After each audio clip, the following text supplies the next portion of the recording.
ನಮಸ್ಕಾರ. ನೋಡಿ, ಇಬ್ಬರ ಜಗಳ ಮೂರನೆಯವರಿಗೆ ಲಾಭ ಅನ್ನುವ ಗಾದೆ ಮಾತಿದೆ. ಸದ್ಯದ ಕಾಂಗ್ರೆಸ್ ಪರಿಸ್ಥಿತಿಯೂ ಕೂಡ ಅದೇ ರೀತಿ ಆಗತ್ತಾ? ನೋಡಿ, ದೊಡ್ಡ ಮಟ್ಟದಲ್ಲಿ ಸುದ್ದಿ ಆಗ್ತಾ ಇರುವಂತಹ ವಿಚಾರ ಸಿಎಂ ಬದಲಾವಣೆಯ ವಿಚಾರ, ಕುರ್ಚಿ ಫೈಟು, ಅದರ ಜೊತೆಗೆ ಸಂಪುಟ ಪುನರ್ರಚನೆ ವಿಚಾರ. ಇದೆಲ್ಲವೂ ಕೂಡ ರಾಜ್ಯ ಕಾಂಗ್ರೆಸ್ನಲ್ಲಿ ಒಂದು ರೀತಿಯ ಬಿರುಗಾಳಿಯನ್ನೇ ಎಬ್ಬಿಸಿದೆ ಅಂತಾನೆ ಹೇಳಬಹುದು. ಇಲ್ಲಿ ಹೆಂಗಾಗಿದೆ ಪರಿಸ್ಥಿತಿ? ನಾ ಕೊಡೆ ನೀ ಬಿಡೆ ಅನ್ನುವಂತಹ ಪರಿಸ್ಥಿತಿ. ಸಿದ್ದರಾಮಯ್ಯ ಅವರು ಕುರ್ಚಿಯನ್ನ ಬಿಟ್ಕೊಡ್ತಾ ಇಲ್ಲ. DCM DK ಶಿವಕುಮಾರ್ ಅವರು ಅದ್ ಹೆಂಗ ಬಿಟ್ಕೊಡಲ್ಲ, ನಾನು ನೋಡ್ತೀನಿ ಅಂತ ಹೇಳಿ ಪಟ್ಟು ಹಿಡಿದು ಕುಳಿತುಕೊಂಡಿದ್ದಾರೆ. ಸದ್ಯಕ್ಕೆ ಚೆಂಡು ಎಲ್ಲಿದೆ? ಹೈಕಮಾಂಡ್ನ ಅಂಗಳದಲ್ಲಿದೆ. ಈಗ ಇರುವಂತಹ ಯಕ್ಷ ಪ್ರಶ್ನೆ, ಎಲ್ಲರ ಚಿತ್ತ ಹೈಕಮಾಂಡ್ನತ್ತ. ಕೊಟ್ಟ ಮಾತನ್ನ ತಪ್ತಾ ಇದೆಯಾ ಕಾಂಗ್ರೆಸ್ ಹೈಕಮಾಂಡು? ಯಾಕಪ್ಪ ಅಂತ ಹೇಳಿದ್ರೆ DCM DK ಶಿವಕುಮಾರ್ ಅವರ ಬೆಂಬಲಿಗ ನಾಯಕರು ಈ ರೀತಿಯ ಹೇಳಿಕೆಗಳನ್ನ ಕೊಡ್ತಾ ಇದ್ದಾರೆ. 2.5 ವರ್ಷ ಸಿದ್ದರಾಮಯ್ಯ ಅವರಿರಲಿ, 2.5 ವರ್ಷ DK ಅವರಿರಲಿ ಅಂತ ಕಾಂಗ್ರೆಸ್ ಹೈಕಮಾಂಡ್ ಹೇಳಿತ್ತು. ಇನ್ನೇನು ಕೆಲವೇ ದಿನದಲ್ಲಿ 3 ವರ್ಷ ಆಗೋಗುತ್ತೆ. ಆದರೂ ಕೂಡ DKಗೆ ಇನ್ನೂ CM ಪಟ್ಟ ಕೊಟ್ಟಿಲ್ಲ. ಹೈಕಮಾಂಡ್ ಮೇಲೆ ವಿಶ್ವಾಸವಿದೆ. ಹೈಕಮಾಂಡು ಕೊಟ್ಟ ಮಾತನ್ನ ತಪ್ಪಲ್ಲ ಅನ್ನೋ ಹೇಳಿಕೆಗಳನ್ನ ಕೊಡ್ತಾ ಇದ್ದಾರೆ. ಆ ವಿಚಾರವನ್ನ ಸೈಡಿಗಿಡೋಣ. ಈಗಿರುವಂತಹ ವಿಚಾರ, ಈ ಕಡೆ DK ಬಿಟ್ಟು ಪರಮೇಶ್ವರ್ ಅವರು CM ಆಗ್ತಾರಾ? ಇಬ್ಬರ ಜಗಳದಲ್ಲಿ ಪರಮೇಶ್ವರ್ ಅವರಿಗೆ ಲಾಭ ಆಗತ್ತಾ? ಯಾಕಂದ್ರೆ ರಾಜ್ಯದಲ್ಲಿ ದಲಿತಾಸ್ತ್ರದ ಬಿರುಗಾಳಿ ಎಷ್ಟರ ಮಟ್ಟಿಗೆ ಹೆಚ್ಚುತ್ತಾ ಇದೆ, ಹಬ್ತಾ ಇದೆ ಅನ್ನೋದು ನಮ್ಮೆಲ್ಲರಿಗೂ ಕೂಡ ಗೊತ್ತು. ದಲಿತರನ್ನ CM ಮಾಡಬೇಕು ಮೊದಲ ಬಾರಿ ಆದ್ರೂ ಅನ್ನುವಂತಹ ಕೂಗು ಕೂಡ ರಾಜ್ಯದಲ್ಲಿ ಕೇಳಿಬರ್ತಾ ಇದೆ. ಇಲ್ಲಿ ಸಿದ್ದರಾಮಯ್ಯ ಅವರು ನಾನೇನು CM ಪಟ್ಟ ಬಿಟ್ಕೊಡಲ್ಲ ಅಂತ ಹೇಳಿಲ್ಲ, ಆದರೆ ಕೆಲವೊಂದಿಷ್ಟು ಕಂಡೀಷನ್ಗಳನ್ನು ಹಾಕಿದ್ದಾರೆ. ಏನದು ಕಂಡೀಷನ್ನು? ಸಿದ್ದರಾಮಯ್ಯ ಅವರು ಹೈಕಮಾಂಡ್ಗೆ ಹಾಕಿರುವಂತಹ ಕಂಡೀಷನ್ಗಳು. ಹಾಗಾದ್ರೆ ಯಾವಾಗ CM ಸ್ಥಾನದಿಂದ ಕೆಳಗಿಳಿತಾರೆ? ಆ ಕುರ್ಚಿ ಮೇಲೆ DK ಕೂರ್ತಾರಾ ಅಥವಾ ಬೇರೆಯವ್ರು ಕೂರ್ತಾರಾ? ಇದೆಲ್ಲದಕ್ಕೂ ಕೂಡ ಉತ್ತರ ಈ ವಿಡಿಯೋದಲ್ಲಿ ನೋಡಿ. ನಾನು ಆಗ್ಲೇ ಹೇಳ್ದಾಗೆ ಇಬ್ಬರ ಜಗಳ ಮೂರನೆಯವರಿಗೆ ಲಾಭ. ಇಲ್ಲಿ ಇಬ್ರು ಜಗಳಾಡ್ಕೊಳ್ತಾ ಇದ್ದಾರೆ. ಈ ಕಡೆ ಇವ್ರು ಬಿಡಲ್ಲ ಅಂತಿದ್ದಾರೆ ಸೀಟ್ನ, ಇವ್ರು ಅದ್ ಹೆಂಗ್ ಬಿಡಲ್ಲ ನೋಡ್ತೀನಿ ಅಂತ ಇದ್ದಾರೆ. ಇದೆಲ್ಲದರ ನಡುವೆ ಮತ್ತೊಬ್ರು ಬಂದು ಕೂರುವ ಎಲ್ಲ ಸಾಧ್ಯತೆಗಳು ಕೂಡ ಬಹಳಷ್ಟಿದೆ. ರಾಜ್ಯದಲ್ಲಿ ದಲಿತಾಸ್ತ್ರದ ಬಿರುಗಾಳಿ. ಒಂದ್ ಕಡೆ ಸಿದ್ದರಾಮಯ್ಯ ಅವರು ಹೇಳ್ತಾ ಇದ್ದಾರಂತೆ, ನಾನು CM ಸ್ಥಾನವನ್ನ ಬಿಟ್ಟು ಕೊಡ್ತೀನಿ, ಆದರೆ ಕೆಲವೊಂದಿಷ್ಟು ಕಂಡೀಷನ್ಗಳಿದೆ. ಹಾಗಾದ್ರೆ ಏನದು ಕಂಡೀಷನ್ಗಳು? ಕಂಡೀಷನ್ಸ್ ಹೈಕಮಾಂಡ್ ಮುಂದೆ ಇಡೋದಕ್ಕೆ ಸಿದ್ದರಾಮಯ್ಯ ಅವರು ಮುಂದಾಗಿದ್ದಾರೆ.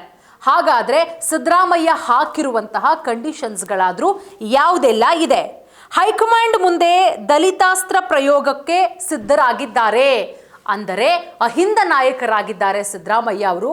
ಇಲ್ಲಿ ಯಾವ ರೀತಿ ಅಂತ ಹೇಳಿದ್ರೆ, ದಲಿತರನ್ನೇ ಮುಖ್ಯಮಂತ್ರಿ ಮಾಡಿದಾಗ ನಾನು ಕ್ಯಾಪ್ಟನ್ ಆಗಿರ್ತೀನಿ, ಇಲ್ಲಿ DK ಅವರನ್ನೇನಾದ್ರೂ ಕೂರಿಸಿದ್ರೆ ಪಕ್ಷದಲ್ಲಿ ನನ್ನ ಕೆಲಸ ಏನೂ ಇರಲ್ಲ, ನಾನು ಹೇಳ್ದಂಗೆ ಯಾವುದೂ ಕೂಡ ನಡೆಯಲ್ಲ ಅನ್ನುವಂತಹ ಲೆಕ್ಕಾಚಾರದಲ್ಲಿದ್ದಾರೆ. ಇದನ್ನೇ ಹಿಂದೆನೂ ಕೂಡ ಇದೇ ರೀತಿ ಒಂದು ಕ್ಯಾಲ್ಕುಲೇಷನ್ ಮಾಡಿದ್ರು.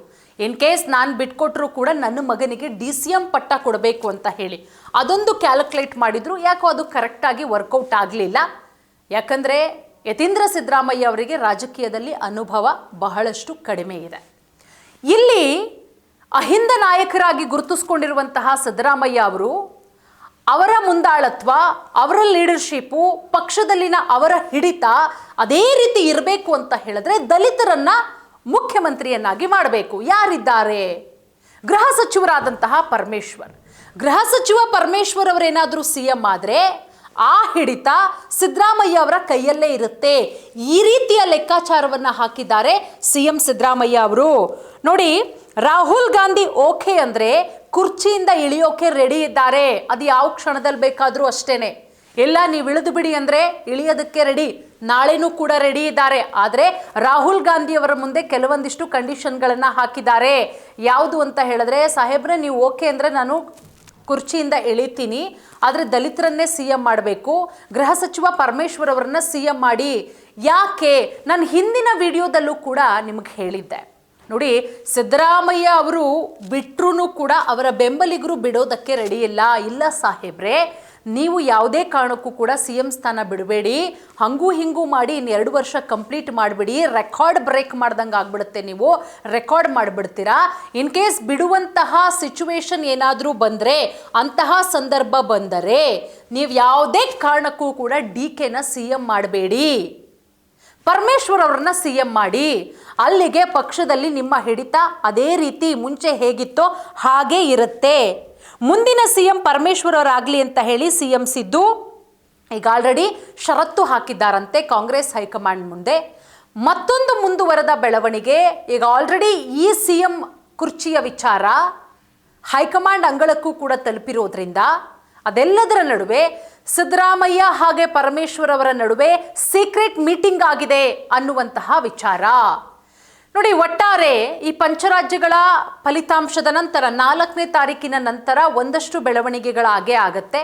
ಅದೆಲ್ಲದರ ನಡುವೆ DKಶಿ ಬೆಂಬಲಿಗರು ಪಾಪ ಚಾತಕ ಪಕ್ಷಿಯಂತೆ ಕಾಯ್ತಾ ಇದ್ದಾರೆ. 15ನೇ ತಾರೀಕು ನಮ್ಮ ನೆಚ್ಚಿನ DK ಅವರ ಹುಟ್ಟುಹಬ್ಬ ಇದೆ, DCM DK ಶಿವಕುಮಾರ್ ಅವರ ಹುಟ್ಟುಹಬ್ಬ. ಆ ಹುಟ್ಟುಹಬ್ಬದ ಸಂದರ್ಭದಲ್ಲಿ ಕಾಂಗ್ರೆಸ್ ಹೈಕಮಾಂಡ್ ಅವ್ರಿಗೇನೋ ದೊಡ್ಡ ಗಿಫ್ಟ್ ಕೊಡುತ್ತೆ ಅಂತ ಹೇಳಿ, ಬಟ್ DK ಒಂದು ರೀತಿಯ ಲೆಕ್ಕಾಚಾರವನ್ನು ಹಾಕ್ತಾ ಇದ್ರು ಕೂಡ ಈ ಕಡೆ ಸಿದ್ದರಾಮಯ್ಯನವರು ಮತ್ತೊಂದು ರೀತಿಯ ಲೆಕ್ಕಾಚಾರ ಹಾಕ್ತಾ ಇದ್ದಾರೆ. ಅದೇನಪ್ಪ ಅಂತ ಹೇಳಿದ್ರೆ, ನಾನು CM ಸ್ಥಾನ ಬಿಟ್ಟು ಕೊಡೋದಕ್ಕೆ ಸಿದ್ಧ, ಆದರೆ ಕೆಲವೊಂದಿಷ್ಟು ಕಂಡೀಷನ್ಗಳು. ಕಂಡೀಷನ್ ನಂಬರ್ 1 ಏನಪ್ಪ ಅಂತ ಹೇಳಿದ್ರೆ, ದಲಿತರನ್ನ CM ಮಾಡಬೇಕು, ಪರಮೇಶ್ವರ್ ಅವರನ್ನ CM ಮಾಡಬೇಕು. ಎಲ್ಲ ಲೆಕ್ಕಾಚಾರಗಳನ್ನು ಸಿದ್ದು ಹಾಕೊಂಡಿದ್ದಾರೆ. ಒಟ್ಟಾರೆ ಹೈಕಮಾಂಡ್ ಅಂಗಳದಲ್ಲಿ ಕುರ್ಚಿ ಫೈಟ್ ಇರೋದ್ರಿಂದ ಹೈಕಮಾಂಡ್, ಕಾಂಗ್ರೆಸ್ ಹೈಕಮಾಂಡು ಏನು ಮಾಡುತ್ತೆ ಎಲ್ಲದಕ್ಕೂ ಉತ್ತರ ಇನ್ನೇನು ಕೆಲವೇ ದಿನಗಳಲ್ಲಿ ಸಿಗುತ್ತೆ, ಕಾದು ನೋಡೋಣ.